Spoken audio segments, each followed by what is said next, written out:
Dako tayo sa unang pagtatanong ng ating negative. Pa-unmute, Brother Mario. 7 minutes ito.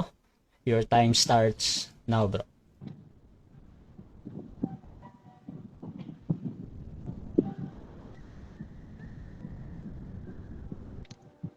Okay, bro. Salamat sa iyo. Okay, ito una kong tanong sa iyo. Sabi mo kasi, si John ay Baptist dahil siya ay nagbabautismo.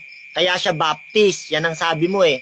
Tanong ko sa iyo, nung hindi pa ba nagbabautismo si Juan, pangalan niya na ba Baptist? Tama ba ito o mali? Okay, tama na si John ay tinawag ni Kristo Jesus na Baptist, kaya siya bumabautismo. Kaya nga ang tunay na iglesia ng Panginoong Kristo Jesus, Baptist makikilala sapagkat ito'y kaakibat sa kanyang gawain at ang iglesia ay gumagawa ng pagbabautismo na mula sa langit ang otoridad. Kaya Okay, dapat nga question. magbabautismo ka sa Baptist, bro Marshall. Okay. At yan ay tunay na Okay, iglesia. ang tanong ko sa iyo, sabi mo kasi, si Juan Bautista ay Baptist dahil siya ay bumabautismo. Kaya tinanong kita, nung hindi pa ba bumabautismo si Juan Bautista, Baptist na ba siya kahit hindi ba siya bumautismo? Pangalan niya ba talaga yon? Baptist ba siya? Oo o hindi? Yun lang. Oo, Baptist nga siya. Mababasa mo sa Biblia at tinawag siya ng Panginoon, Brother Marshall, na Baptist. At sino yung nagsugo sa kanya? Anong otoridad? Saang otoridad ginagawa niya ang pagbabautismo? Mula sa langit. Kaya nung pumunta si Kristo Jesus, tularan mo si Jesus, pumunta siya hindi sa pari o sa pariseo o sa mga sugo, kundi sa isang Baptist preacher, mangangaral. Okay. Tanong ko sa Question. yung bago. Ibig sabihin pala kahit hindi siya bumautismo, Baptist na siya. Kasi sabi mo, Baptist siya dahil bumabautismo siya. Ngayon, next question na ako. Ito bago kong tanong sa'yo. Sabi mo, hindi ako aanib sa iglesia. Ang tanong, ang iglesia ba ang aanib sa akin o ako ang aanib sa iglesia? Wala sa pagpipilian yung sagot. 10 seconds. Ang Diyos ang magdaragdag sa iyo sa iglesia. Ang sabi po ng Acts 2:47, praising God and having favor, the Lord added to the church daily such as should be saved. Pagka maligtas ka, ikaw ay daragdag ng Diyos. Okay. Tanong, doon ba sa mga nilatag mong talata, may nakasulat ba doon na sinasabi ni Jesus, ipapangalan nyo sa iglesia ay Baptist Church? May mababasa ba o walang mababasa categorical? Meron bro, papakita ko sa iyo. Yung word na Baptist sa kanyang iglesia na tinayo, ang tunay ang New Testament Church ng Panginoon na Objection muna, wait lang. na Time stop muna. Soma. Nagtatanong, Okay. hindi sa objection Bro ko, sa Mario, Biblia ano ako objection? tumatanong. Bro? Sa Biblia po ako tumatanong, hindi sa dictionary lexicon. Sa Biblia po. Okay. I think nag-object ka doon sa pagkapaliwanag. Brother, Anong verse po? Anong verse? Baptist Church, anong verse? Babasahin po natin. Bro, Pastor Ken, may counter-objection ba? Or hahatol? Counter objection. Proceed. First po yung binibigay ko, ayan no. 1 Corinthians 12:13. Okay. Ayan, Soma e Baptistimen, Church, tapos Baptist, katawan ni Kristo. So, hahatol muna ako 1 Corinthians kapatid. 12. Ang question kasi dito, sa aking nadinig una, yung categorical na meron o wala. At sumagot naman yung ating affirmative side na meron daw, Brother Mario. Ngayon, doon sa pagpapaliwanag niya, proceed pa din to. Bro, Pastor Ken, paulit na meron. Ano po, Bro Rush? Paulit Ulit. ang sagot mo, bro, doon sa meron. Okay. Meron, bro Marshall, 1 Corinthians 12:13, original, kaigar en eninyumati imeis pantesteis en soma, e baptistimen. Salita ng Panginoon Diyos yan sa original na salin ng Biblia. Yung soma ay church, katawan, at ang e baptistimen ay baptist. Kaya sa isang espiritu, kayo ay ginawang Next baptist question, please. sa isang katawan. Okay, diyan ba sa binasa mo sa Greek, meron ba diyan nakalagay na Ecclesian Baptizo? Meron o wala categorical? Meron, categorical. Tignan mo, ang ibig sabihin ng soma, ito ay baptist at tumutukoy sa New Testament Church, Colossians 1:18. Sino po yung ulo ng iglesia na katawan? Walang iba si Kristo Jesus. At ito ay tinukoy na baptist, soma e baptistimen. Isang talata, dikit-dikit. ang iglesia, katawan ng Panginoong Kristo Jesus ay Baptist. Okay. Sa unang Korinto 12:13, sabi diyan, sapagkat sa isang espiritu ay binabautismuhan tayong lahat sa isang katawan. Yan ang sabi diyan eh. Kaya hinahanap ko sa iyo yung Ecclesian Baptiso, Baptist Church sa Tagalog. Ang binabasa mo, walang Ecclesian. Ngayon, tanong ko sa iyo, meron bang Ecclesian diyan sa binabasa mo sa Greek? Ecclesian. Meron o wala? Categorical. Huwag ka magsinungaling, bro. Meron categorical. Meron categorical. Yung soma sa Greek ay tumutukoy sa New Testament na church na katawan. Yan ay iglesia. Bakit hindi ba iglesia ang church na siyang katawan ng Panginoong Kristo Jesus? Tututulan mo ba yung katotohanan na ang soma ay church, katawan ng Panginoong Jesus? So yan ay katotohanan, Baptist Church. Yang soma, sa Tagalog yang katawan eh. Ang hinahanap ko, yung Ecclesian. Iglesia yon sa Greek eh. Kaya sabi mo, meron. Eh, ang binabasa mo, soma, katawan. Tanong ko sa'yo, meron bang mababasang iglesia dyan sa sitas na yan? Ecclesian sa Greek. Huwag ka magsinungaling. Oo ka ng oo, wala naman eh. Meron o wala? Meron nga, bro Mario. Etong soma na ito, iglesia yan. Ano bang tingin mo sa katawan ni Kristo, hindi church? Ayan o. O basahin mo, yung soma na yan ay New Testament Church. Napakaraming talata na tinukoy na the church as the soul, thus in the body. Yung iglesia ng Panginoong Kristo Jesus na siyang katawan ay Baptist body, Baptist Church. Okay. Dito ba sa Greek, ano nakalagay sa unang Korinto 1:2? Ecclesian Toteo o Ecclesian Baptiso? Ayan o. Ayan o. Ecclesian Toteo o Ecclesian Baptiso? Unang Korinto 1:2. Ano nakalagay? Categorical.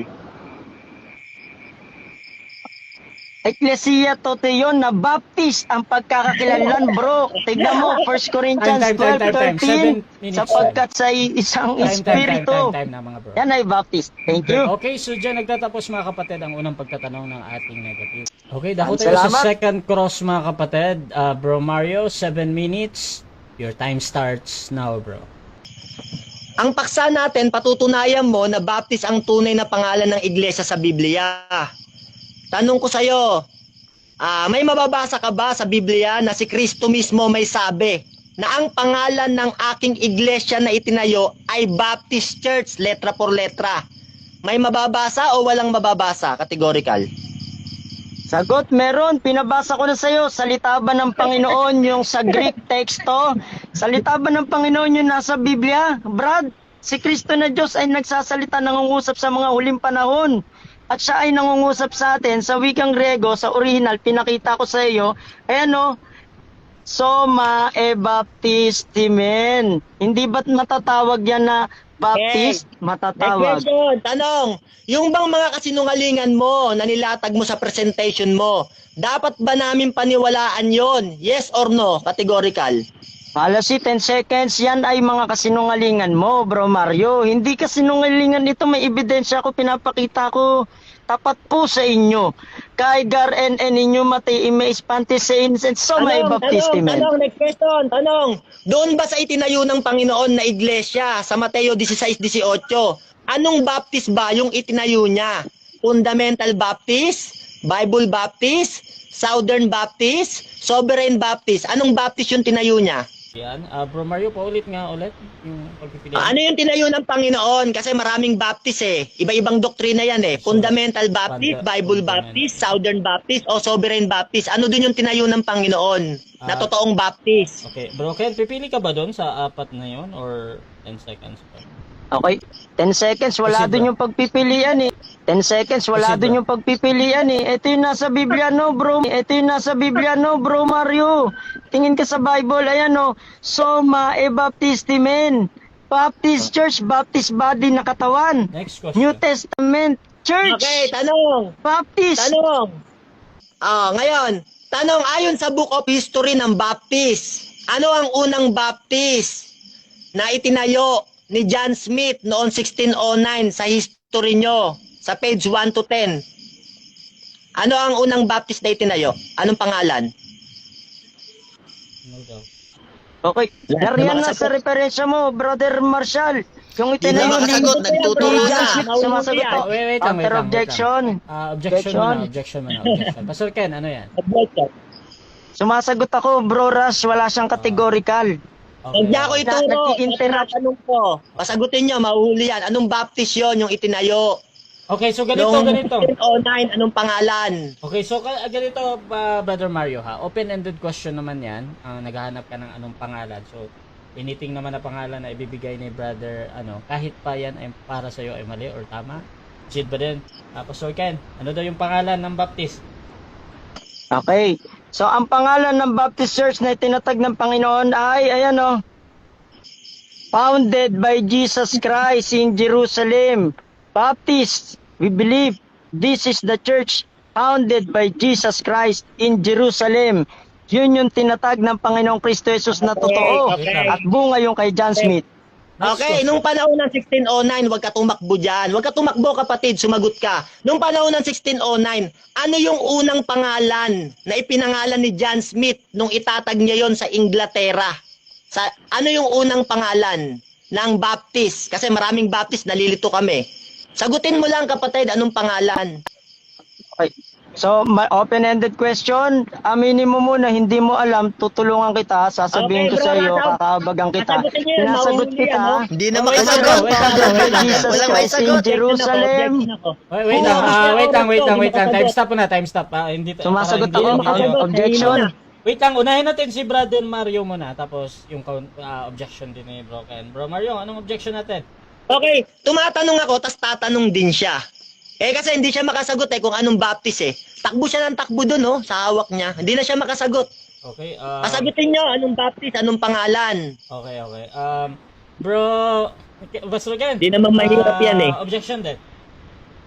Okay, sumasagot ako, Bro Rasha, hindi niya lang matanggap yung sagot ko. Hindi ba pangalan yung Baptist Church founded by Jesus Okay. Christ? Okay. Pangalan yan, bro, mga pangalan yan. Okay. Yan ang sagot ko. Wait lang, Brother Okay. Mario. Ganito, bro, desisyonan muna natin to, ha? So, ang question naman dito, pangalan. Again, nagbibigay ng pangalan si Brother Pastor Ken. At kung kahit pa yan ay totoo, hindi. Proceed pa din. Pastor Ken, proceed ulit sa iyong pagsagot. Anong pangalan? Okay, sinagot ko na kanina. Pinabasa Okay, ko pa ito kaya, na, pinabasa ko pa Wait lang, bro Mario. Objection, ba't Bro, sumasabat? Mario, wait lang, bro. Sumasagot pa, bro. Proceed lang. 20 segundo yan, lagi. Okay. So as Baptists, we believe that the church founded by Jesus Christ in Jerusalem was Baptist in character. Sapat na yung word na Baptist, Bro Marshall. Yan ang pangalan ng iglesia tinatag ng Panginoong Kristo Jesus na napatunayan ko sa iyo ngayon, umamin ka pangalan ng Baptist at yan ay tunay na nasa Biblia Next question. at kaakibat sa gawain ng ito iglesia. tanong ko sa yung bago. Ayon sa Historical Book of History of Baptist, page 1 to 10, ang unang tinatag ni John Smith ayon sa inyong libro ay Anabaptist. Ngayon, tanong ko sa iyo, meron ng Bible Baptist kayo, meron ng fundamental, yung bang mga yon nagkaroon ng iba't iba, pagkakabahabahagi ba yon? Oo, hindi, categorical. Oo, hindi. Hindi, Hindi. Bro Marshall, yan ay mga pagkakakilanlan. Halimbawa, kung may mga 5 kang anak, pinangalanan mo ng iba-iba yan, pagkakabahabahagi ba yun? Nagkakaisa naman kayo sa doktrina ng Panginoong Kristo Jesus na ang tunay na itinatag ng Panginoong Kristo Jesus ay Baptist Church. So, hindi po ganun ang batayan mo, Bro, Okay, next Bro question. Marshall. Next question. Ngayon, wag ka magsinungaling. Maraming nagre-religion dito, nag-aral ng Doctrine of Religion. Ang Bible Bap, Sovereign, Fundamental, Southern Bap, hindi yan iisang doktrina ang paniniwala niyan. Kaya nga yan nagkahiwa-hiwalay Kaya nga tinatanong kita kung nagkabahagi sila, tanggap mo. Ngayon, di mo tanggap. Ngayon, harap-harapan, lolokohin mo kami kasi alam namin yan Ngayon, ito tanong ko sa iyo, uulitin ko. Tama ba na merong pagkakaibang doktrina yan, yung mga yan? Yung fundamental, sovereign, southern, tama ba na meron silang pinagtalunang mga doktrina? Tama ba ito o mali? Tama ba daw? Mali. Mali ka, Bro Mario. Mali ka. daw, mali. Okay, Nag-usap proceed. lang sila bilang magkakapatid. Okay, Nag-usap proceed. lang sila bilang magkakapatid. Hindi naman nagtatalo-talo yun. Mali ka, bro Mario. Nag-uusap yung Wait magkakapatid. lang, bro. Para sa'yo, nag-aaway na, nagtatalo-talo na, ano? Oh, So, huli ka pakita na. ko Wait sa'yo, lang, bro Mario. yung Anabaptism na Anabaptist, teorya nyo lamang yan. Nakakala nyo 16th century 7 lang minutes time. dumating. Time. Okay, so Sinungaling dyan na, nagtatapos mga kapatid ang ating... Huli ka ngayon. Wait lang bro. Okay na bro mga kapatid ha. So dako tayo mga kapatid sa rebuttal